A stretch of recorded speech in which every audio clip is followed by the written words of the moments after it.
Construir história. E a morte não reina na casa de Arrujo do Quebete. É porque quando Deus traça plano, irmão, a morte até pode passar perto, mas não entra.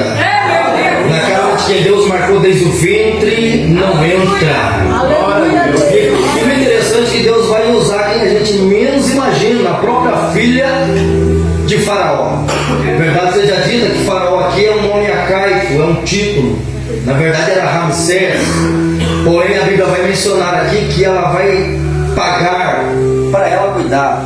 E o interessante é que ela vai cuidar aos 40 anos.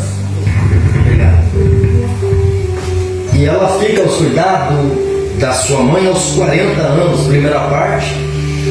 Após os 40 anos ele é entregue à filha de Faraó e ele fica mais 40 anos dentro do Egito, aprendendo tudo que é do Egito. Um belo dia, ele dentro do Egito, ele vai contemplar um egípcio maltratando um dos hebreus, conhecido como um de seus irmãos. Ele entra na briga para apaziguar a briga e de repente, nesse apaziguar, ele fere o egípcio, mata e esconde na areia. Consequentemente, um belo dia também, está dois hebreus se desentendendo, brigando. E automaticamente ele percebe, ele vê, ele vai entrar na briga para tentar apaziguar do mesmo jeito que ele entrou na primeira vez. E um dos hebreus vai dizer: quem te constituiu sobre nós como juiz? Por acaso tu vai fazer como fizeram com aquele egípcio, matando e escondendo na areia? Moisés percebe que o caso foi descoberto e ele então vai abrir mão de viver dentro do palácio do Egito e vai para o deserto de Midian em Parã. E o interessante é que nesse período que ele sai de dentro do Egito e vai para o deserto, ele casa com a filha de Jetro. E um belo dia ele vai subir ao Monte Sinai, conhecido como Monte de Deus, e ele vai apacentar as ovelhas de seu sogro em cima do monte. De repente, em cima daquele monte, o Senhor vai ao encontro dele. E no encontro dele, a Bíblia diz que Deus vai se materializar em um arbusto em cima do monte. Esse arbusto em cima do monte é conhecido como um espinheiro pequeno. Só que esse arbusto é conhecido como sarça. E a palavra sarça no hebraico é um espinheiro pequeno. Porém a palavra sar no grego é triste. E falando de espinho, eu logo entendo que falamos de dor. Quando se trata de espinho, falamos de sofrimento. E essa sarça é uma representativa dos hebreus dentro do Egito. Se a sarça é uma representativa, pastor, e o fogo é uma representativa da presença de Deus. Deus poderia, em cima do monte, escolher qualquer tipo de árvore. Árvore grande, árvore frondosa, árvore bonita, árvore que tem aparência, árvore linda. Aprouve Deus escolheu uma sarça, ou seja, um espinheiro pequeno, que não tem tamanho, que não tem aparência, glória, que não tem algo atrativo, aleluia, mas tem espaço para ele entrar lá dentro dela. Deus poderia pegar qualquer árvore grande, mas ele preferiu pegar o quê? A pequena, porque as coisas sempre vêm de Deus. E o interessante é que Deus só pega aquilo que ninguém pega. E o fogo é representativo da glória. Como os hebreus estão dentro do Egito? Se a sarça é uma representativa, primeiro, estão com dor. Segundo, estão tristes. Terceiro, estão gemendo. E quarto, os seus estatores estão subindo diante da narina de Deus. E em quinto lugar, eles estão clamando. Pegou isso aqui, não? Eles estão com dor, eles estão gemendo, eles estão tristes, eles estão, seus estatores, seus gemidos subiu, mas eles estão clamando. Observa que a situação é precária, mas não deixou de orar. A situação é dolorosa, mas não deixou de clamar. Eles estão sendo afligidos por Faraó, mas não deixou de clamar. Quanto mais eles clamam, mais Deus ouve. Quanto mais eles clamam, mais Deus está ouvindo. A palavra no capítulo 1, verso de número 12, segundo o livro do Êxodo, esse escrito que quanto mais Faraó afligia os hebreus, mais os hebreus cresciam e se multiplicavam. Quanto mais Faraó afligia os hebreus, mais eles cresciam e se multiplicavam. O crescimento dos hebreus vinha através da presença dentro deles. Pegou lá? Faraó do lado de fora está chicoteando, está espancando, está batendo, está afligindo, mas eles continuam. Eles continuam. A narrativa é essa: está apanhando, está com dor, está gemendo, está triste, está sofrendo, mas está crescendo. Sabe por que Faraó nunca entendeu? Porque eles não pararam de crescer? Porque o crescimento vinha da presença de Deus dentro deles. Faraó tentou fazer de tudo para o crescimento, só que existia uma presença dentro deles que fazia eles clamar: clama, clama, clama.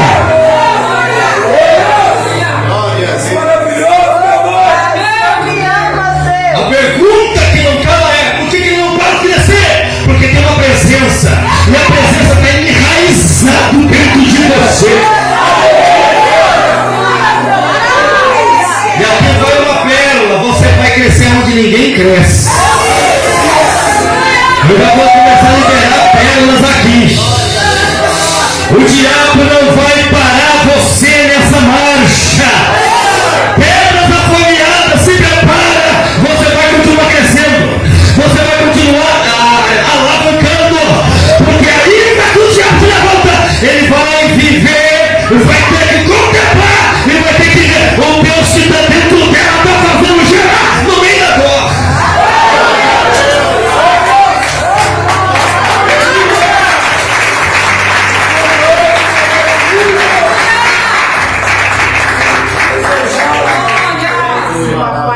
Independente da circunstância, você não vai deixar de crescer. Independente de qualquer circunstância, você não vai deixar de se multiplicar. E o interessante é que a palavra afligir aqui no hebraico é catepônio. A palavra catepônio ela se divide em duas vertentes. A primeira, crescer debaixo de labuta, e a segunda é crescer debaixo de humilhação. E o interessante que, falando disso aqui, segundo Hernandes de Lopes diz que existem 4 evangelhos. Porém, o Hernandes de Lopes diz que os 4 evangelhos foram escritos para cada grupo. Porém, Jonah MacArthur diz que existem 3 evangelhos sinóticos. E o 4º evangelho não entra como evangelho sinótico, a saber que é João. Porém, Hernandes de Lopes diz que existem 4 evangelhos. E os 4 evangelhos foram escritos para cada grupo. Primeiro, Mateus escreveu para os judeus, Marcos para os romanos, Lucas para os gregos e João para os gentios. Quais são os 3 evangelhos sinóticos? Mateus, Marcos e Lucas. O que significa a palavra sinótico no grego? Sinopis. A palavra sinopis vem de uma identificação chamado ou igual, ou idêntico, ou parecido. Os 3 evangelhos sinóticos têm as mesmas quase características, com definições diferentes do escritor, com um olhar peculiar. João não entra como evangelho sinótico.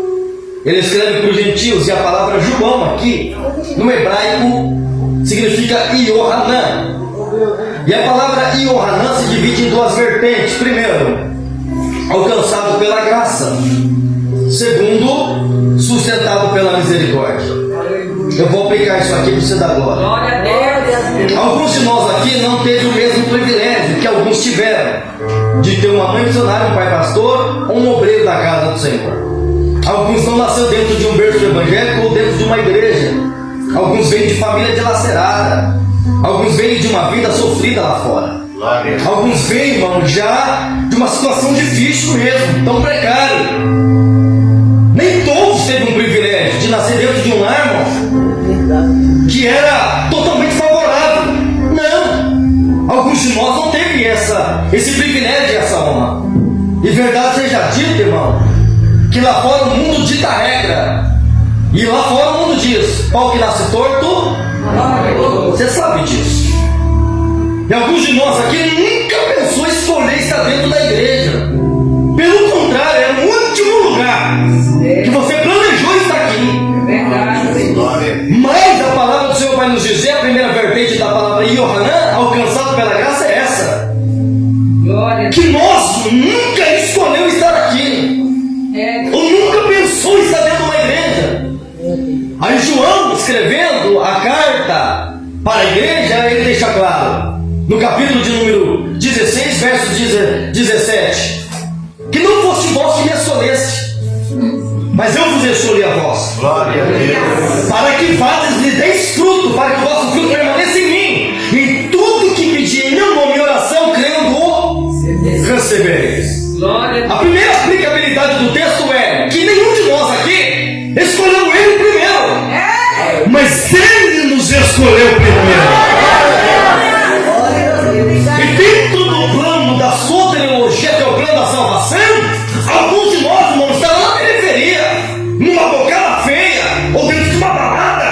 Alguns, irmão, com a cara cheia de farinha, cheia de cachaça, cheia de droga no corpo, até pensando em se suicidar, até que alguém teve coragem de anunciar o evangelho até você. E disse: Jesus tem um plano novo na tua vida e na tua casa. E antes que o diabo colocasse o seu plano em ação, que ele veio para matar, roubar e destruir, vírgula, mas Deus veio para dar vida. E antes da morte reinar na nossa vida, na nossa casa, ou abrir a boca para nos tragar, a graça nos encontrou primeiro.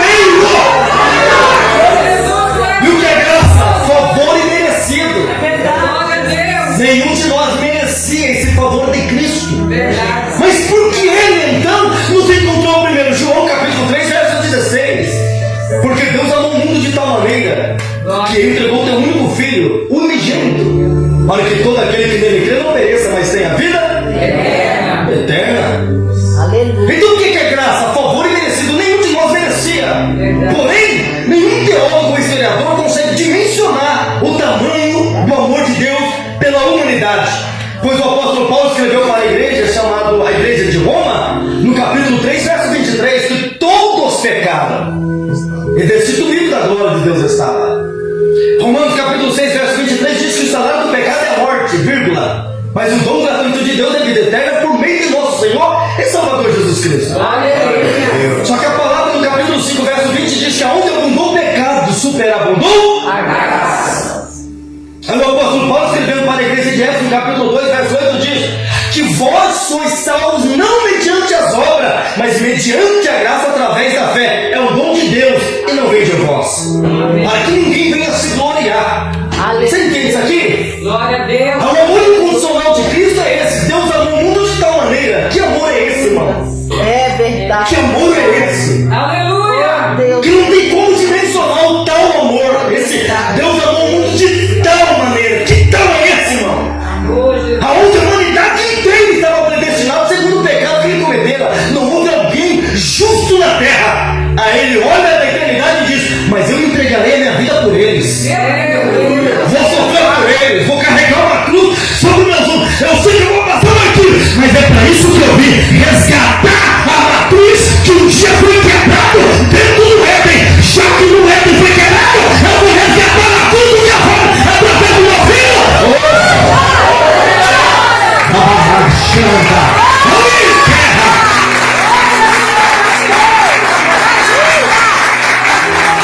Sacrifício de Cristo na cruz do Calvário foi tão sério Maravilhoso. que tentaram copiar o sofrimento dele, mas é muito mais além do que você possa imaginar. Imagina ele apanhando, sendo chicoteado por amor em você, sem pecado, sem culpa, sem dolo, sem transgressão na sua boca, um homem justo, a ponto de um romano, quando foi perfurar um dos seus lados, da sua costela, ele olhou e disse: esse homem é justo. Meu Deus.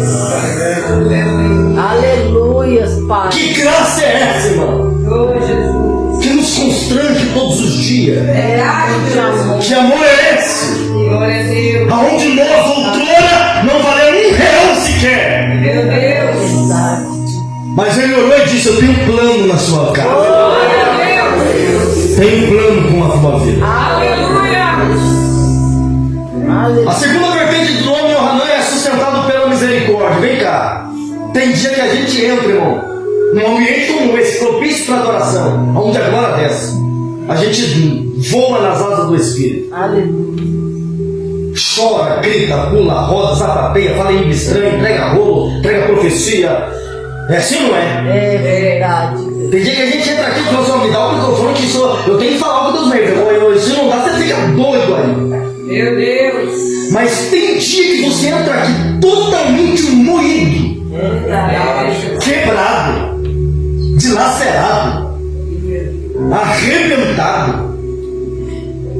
É como se o chão dos seus pés fosse arrancado.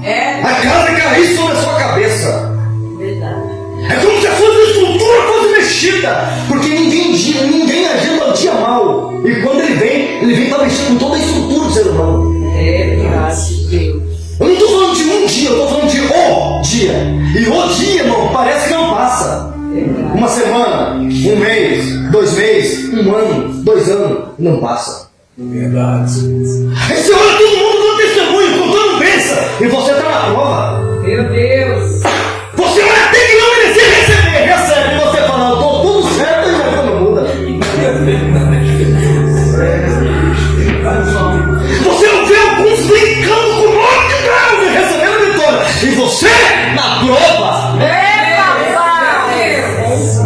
Ô papai, sobre Aí chega uma hora que o diabo se levanta tanto sobre o psicológico abalado, e mesmo com a tua estrutura abalada, você tem força para arrancar, para vir para a igreja. Glória a Deus. Obrigado, Jesus. Só que dentro de você tem um complexo tão grande que você fala, eu vou pro culto, mas eu não vou pregar, não vou dirigir, não vou orar, eu vou sentar lá. Aí o diabo coloca talvez até na sua mente, entrega a carteirinha, abandona a igreja, abandona a fé, o mundo é melhor do que na igreja, e você até chega, você sabe que na igreja é melhor, mas você está tão arrasado, tão abalado, tão destruído, que você tem força para arrancar o teu pé do lugar que você está e diz, eu vou para a igreja, nem sei no último culto, só que o diabo não pensou que não era o teu último culto. Aí você entrou mais nada no culto, quando você pensou que era o teu último culto, Deus brata do céu, desce com o rolo na tua cabeça, renova a tua estrutura, faz você se posicionar novamente. E quando você pensou que era o teu último culto, você estava marchando no meio da igreja, alguém te abraçou e disse, eu estava segurando pela igreja, volta para tua casa.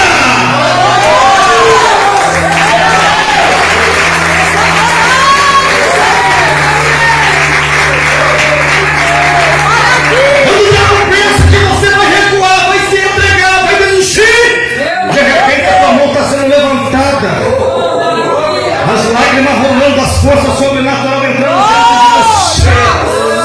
De repente um glória travado te estrada e começa a soltar na boca. De repente um olhos fechados alguém te abraça. De repente uma voz que está sendo entoada dentro da casa, ela vem filtrando dentro da tua alma. Uma maracheia. E está aqui você adorando o grandão da Galileia. E está aqui você atributando a Deus aquilo que Ele merece, a glória. De repente você está de pé novamente. Aí o diabo olha para você e diz assim, como que ele está de pé? Não desistiu. Aí as suas forças são renovadas para caminhar mais 40 dias. Glória. Aí nem você consegue entender como que você está de pé. Se o de fora já duvida que você iria cair, imagina você olhando para você e dizer assim, como que eu estou no céu? Porque orar já não orava mais. Cantar já não dava para cantar mais. Pegar a Bíblia para ler? Esquece. Mas ainda assim, mesmo sem força, eu fui para a igreja. Aí o apóstolo Paulo vem gritando no nosso ouvido dizendo, porque o meu poder se aperfeiçoa de boa vontade na sua parte. Porque quando começar a forte essa forte, vai começar forte essa forte. Porque o meu poder de boa vontade, ela vai se aperfeiçoando. Quando o diabo pensa que você vai abrir mão da chamada, vai abrir mão da tua casa, quando o diabo pensa que vai te destruir, vai te jogar na lona, Deus desce com renovo, sobrenatural na tua vida, e aí coloca de pé.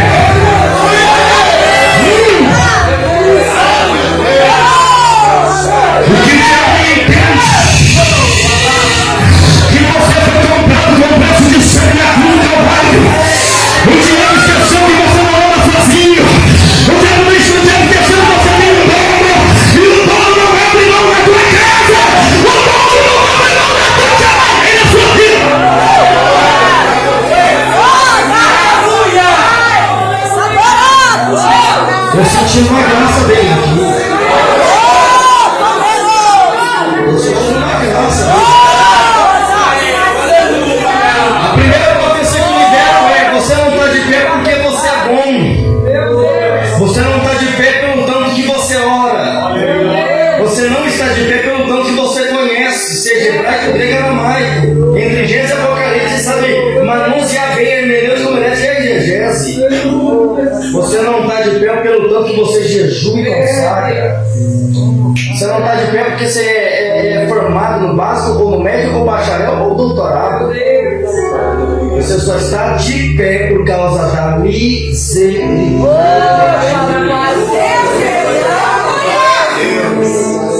Porque tem gente que se acha que está de pé porque conhece. Meu Deus.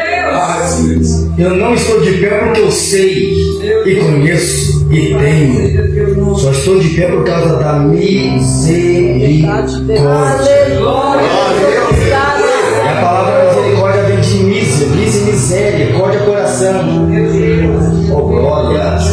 Aleluia. Só arrepiado. Você não está de pé porque pelo seu porte financeiro. Meu Deus, louvado seja teu nome. Você só está de pé porque Ele é um Deus que te livra, te guarda, te protege, te sustenta. Aleluia. Você pode dar glória aí? Deixa eu correr. Meu Deus. O interessante é que o mesmo João, se tratando do mesmo, ele escreve um texto lindo, no capítulo 11, uma história linda, fala acerca do amor de Cristo pelo seu amigo chamado Lázaro. E o interessante é que esse texto ele começa de forma cronológica, começa com o responsável da casa, que é Lázaro. A Bíblia diz que existia um homem da aldeia de Betânia, cujo nome era Lázaro, cujo tinha uma irmã Maria e outra irmã Marta. E esse ficou enfermo. Só que eu não vou discorrer o texto inteiro, não, só vou falar dos nomes dele. A palavra Lázaro no hebraico significa Deus é aquele que me socorre no meio da minha tribulação ou crise existencial. A palavra Maria no hebraico significa Deus é minha exaltação, ou Deus é aquele que me exalta.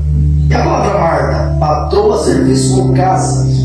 Fazendo a junção dos três nomes, o diabo colocou na mente de Faraó que quem trabalha não cresce.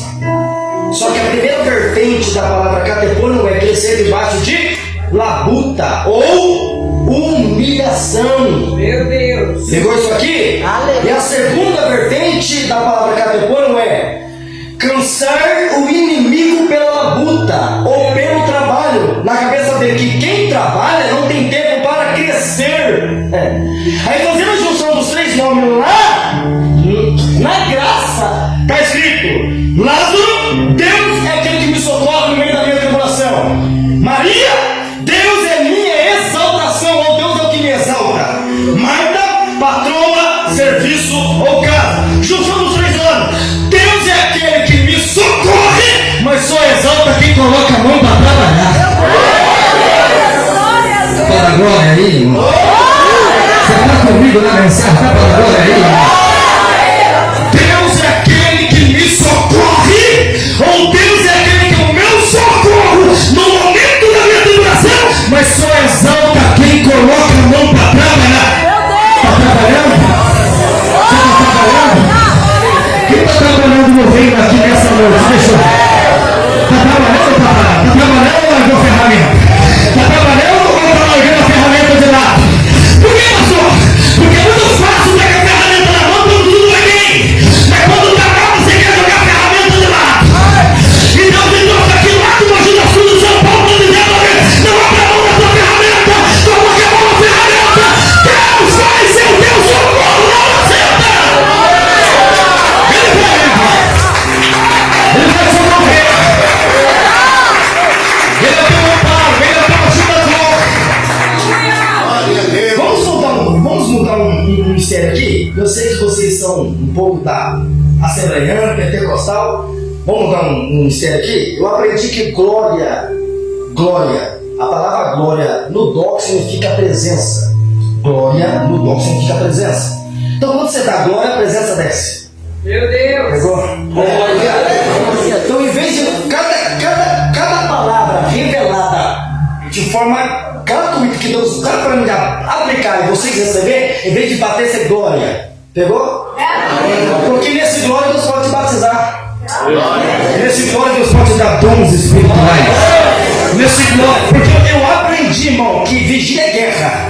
E quanto mais você abre o coração, mais glória você dá, mais vai sendo destravado. Pegou? Mais a barreira cai. E eu aprendi também que cada glória que você dá é o nosso que é quebrado, é um demônio que sai, é uma barreira. Você pega isso aqui se quiser.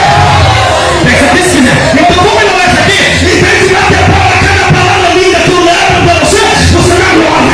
Você dá boca e não desce ele. Porque nesse desenrolado glória, Deus visita pra casa, Deus visita pra família. Arrepiou, cadê tem glória aí? Deixa eu ver se tem glória aí. Fecha o braço, cara, que vai ao meu olho. Deixa eu ver. Aumenta o nível do sol aí. Cadê glória? Vai! Deixa eu ver se você vem a minha boca.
Recebe adoração e glória.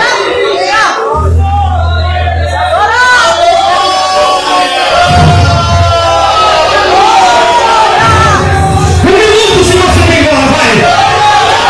Quem termina a festa, abre a boca. Quem termina a luta, abre a boca. Quem termina a festa, abre a boca. Só quem tem glória, abre a boca.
prometeu é fiel para garantir a vitória.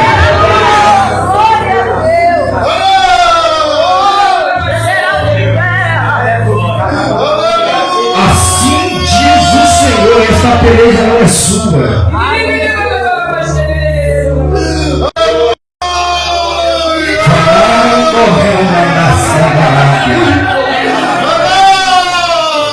Eu vejo vocês dois no meio do fogo, mas o fogo não me queimando.